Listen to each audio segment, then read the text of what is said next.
Senator, at yun nga yung isa sa mga pinoproblema o issue din dahil nga po sa salitang interparliamentary courtesy. Ano bang mas mahalaga? Ito bang naging tradisyon po ng Kongreso, itong sinasabi interparliamentary courtesy o yung accountability na sinasabi? No, hindi mo ba nakita na dahil nga gusto nilang pagtakpan kung ano-anong ginagamit nilang katuwiran? Ibig mo ba sabihin lumilitaw na at isinisigaw na lahat ang pangalan mo na ikaw ang utak ng lahat ng ito ay yung kaukulang paggalang pa. Pantakip. Nakasulat ba sa bato yan? Absolute ba yan? Kung sinasabi nilang transparent at saka accountability, mas mataas pa ba? Mas mataas pa ba yung parametro ng kortesiya? Anong interparliamentary courtesy? Ang pinag-uusapan natin ay kinakailangan mong ilitaw. Kailangan mong alisin ang maskara na nakabalot sa kawalang hiya ang nangyari na sa bansa natin. Sasabihin mo pa interparliamentary courtesy? Napakababaw na argumento niya. Halatang halata yan. Kung sino yung gustong maglihis, sila yan. Dito sa magiging investigasyon ng Senate Blue Ribbon Committee, magpapatuloy ho ba? Kailan ho ba yung susunod po na investigasyon? Silang nakakaalam, Admar. Wala naman akong notice pa kung kailan ng susunod na investigasyon. Opo. Pero Senator, issue po ngayon, yung testigo po na ipinalabas po ninyo. Nandyan po sa Senate Blue Ribbon, yung nagsalita po sa Senate Blue Ribbon na kamakailan, si Orly Goteza. Sa tingin po ninyo, ano bang masasabi po ninyo na ganito po yung pag-question ang kanyang kredibilidad bilang isang witness, a resource person po during sa investigasyon po niyo sa Senate Blue Ribbon? Malinaw naman yun na hindi naman nila nagiba yung kanyang testimony. Malinaw na nakasasagot siya sa lahat ng mga tanong. Ang totoo niyan, wala mang masyadong itinanong sa kanya. Siguro dahil napansin nila na credible yung kanyang mga sinasabi. So hinahanapan na lamang siya ng butas Opo. Sinasabi nila na dinisown ng nagnotaryo yung kanyang firma. Biktima nga siya rito Malay naman niya kung sino yung pumirma dun sa nagpunta yung tao. Opo. At hindi naman po... Firma na yun firma nung nagnotaryo. Opo, yun nga O baga doon sa pagnonotaryo yung naging issue ngayon na Senator dahil nga daw may keso... Doon nga napupunta hindi naman doon sa kanyang salaysay. Nakikita mo naman kung saan sila pumupunta Opo. Pero yung testimonya mo niya mismo, Senator, napakatindi po ng kanyang mga nabanggit at dalawa pong personalidad, si dating Speaker Martin Romualdez at si Congressman Zaldico. Sa tingin po ninyo, dapat nang imbitahan ng Senado itong dalawang personalidad na nabanggit po sa testimonya niya? Dapat lang, pero hindi ko sigurado kung iimbitahan nila o hindi. Minsan sinasabi nila, iimbitahan. Minsan naman, hindi. So, bahala sila kung ano kanilang magiging decision dyan. Pero may ibang paraan ho ba, Senator, na para maimbitahan ito para sa investigasyon ang dalawang personalidad na ito? Napakaraming paraan. Di imbitahan nila. Wala namang problema ron Ang problema kung darating ba yan o hindi. Opo. Senator, kamakailan din ay nagbigay po ng kanyang speech o pahayag itong si Senator Cheese Escudero. At talaga matindi po yung kanyang mga naging pahayag laban po dito kay dating Speaker Martin Romualdez. Kayo ho ba ay nasurpresa doon po sa kanyang naging talumpati o naging pahayag po dyan sa Senado? Hindi na ako nasurpresa doon sapagkat nakikita ko naman pagka yung pagdinig ay papunta sa mga senador, doon lang nila tinutuntun. Daming nabanggit ng mga congressman, ayaw niluksan yun. Kaya gano'n ang naging pahayag niya na para bang ang may kasalanan na kanilang gustong palitawin mga senador. Samantalang napakaraming mga pangalan ang binabanggit, lalong-lalo na nung nag-testify si Gutesa, direktang ikinonektan niya si Zaldico kay Speaker Martin Romualdez. At mula doon, parang gusto na nilang tumigil. Mahalata naman ninyo kung sino yung naglilihis Ang sabi ko nga, dinidiretso ko nga kayong naglilihis Opo, Senator. At meron ding mga obserbasyon ng ating mga kababayan doon sa mga nagiging resource person na bigla-bigla na lang pinapadala sa DOJ. Hindi naman wala kayong pagkakataon na maitanong. Yan ho ba ay baga nakabatay po? Wala po bang nilalabag? O dyan po sa mga pagdinig, sa rules po ng inyong mga ginagawang pagdinig sa Senado? I-raise ko na nga yun doon sa aking privilege speech. Ayaw naman nila sagutin. Saan ka naman ako nakakita na dumidinig tayo rito eh. Kasama yung secretary ng DOJ. Pagkatapos hindi pa natin natatapos sa mga tatanungin natin. Kukunin niya bigla. Pagkatapos doon niya pagtatatanungin. Pagbalik niya mayroon supplemental affidavit. Ano ba tayo rito ka ako? Investigative arm ba tayo ng DOJ? Asan ba nga kung tuntunin na sinusunod natin? Hindi lamang yun, pati yung ICI, ni-raise ko nga yun.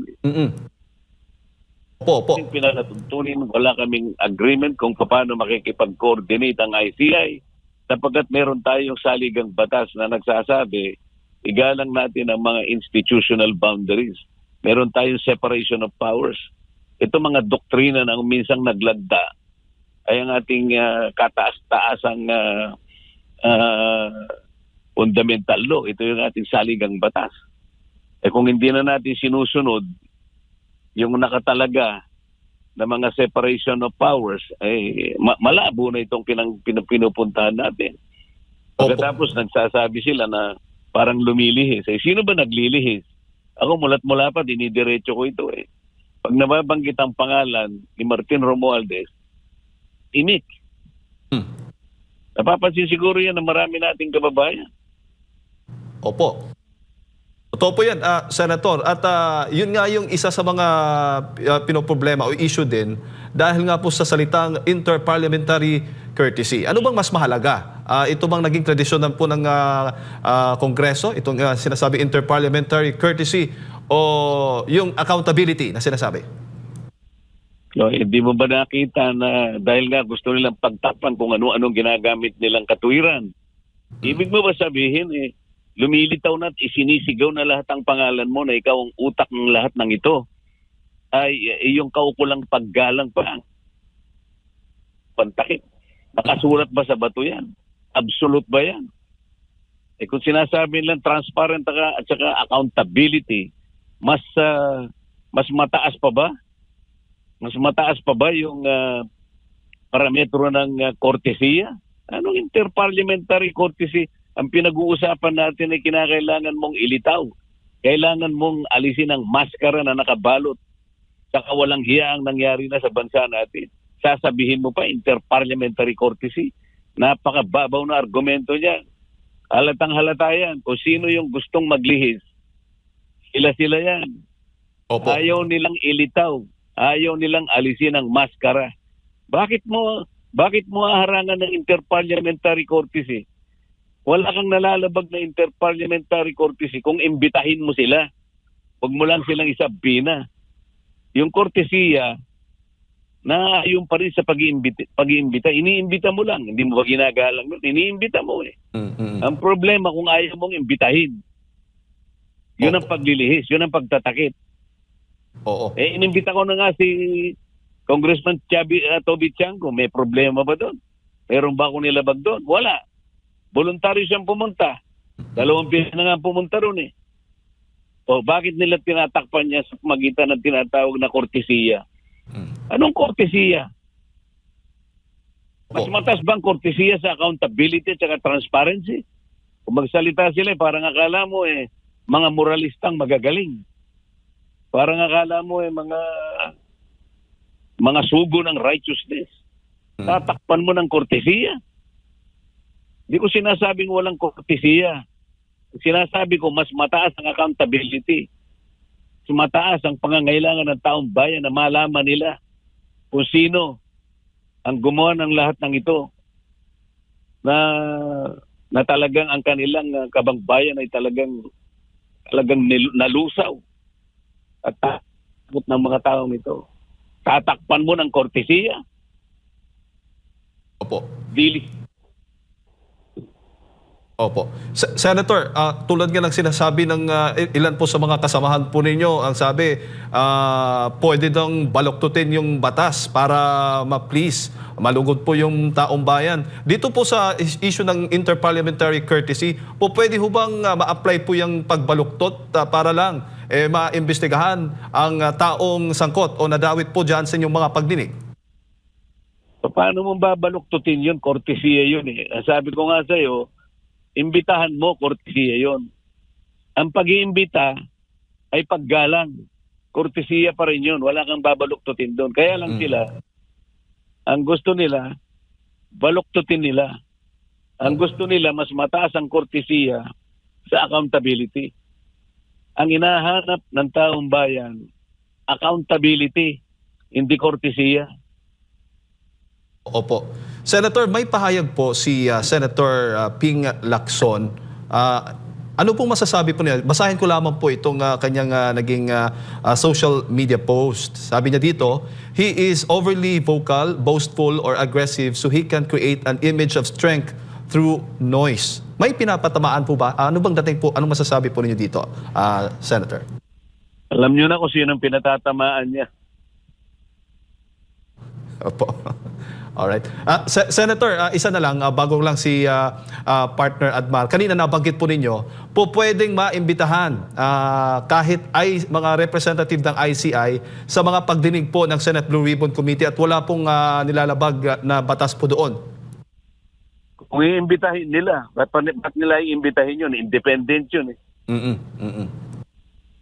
Pero kung gusto nilang imbitahan, magtanong sa kanila, pwede rin siguro. Bakit hindi?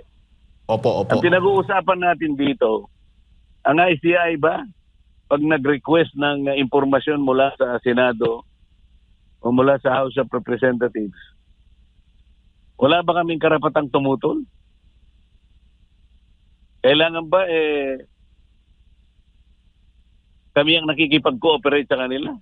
Meron ba kaming pinag-usapan na gano'n? Meron ba kaming agreement? Meron ba kaming kasunduan na ang Blue Ribbon Committee at saka yung Senate President, sila yung pupunta ron para makipag-ugnayan? Kala ko ba independent yun? Paano mo susukatin ng independence ng isang ahensya? Hindi ba yun ang executive department? Paano ko ang matutukoy doon? Yung mga kawalang hiyaan ng mga opisyalis ng executive department. Paano magiging independent yun?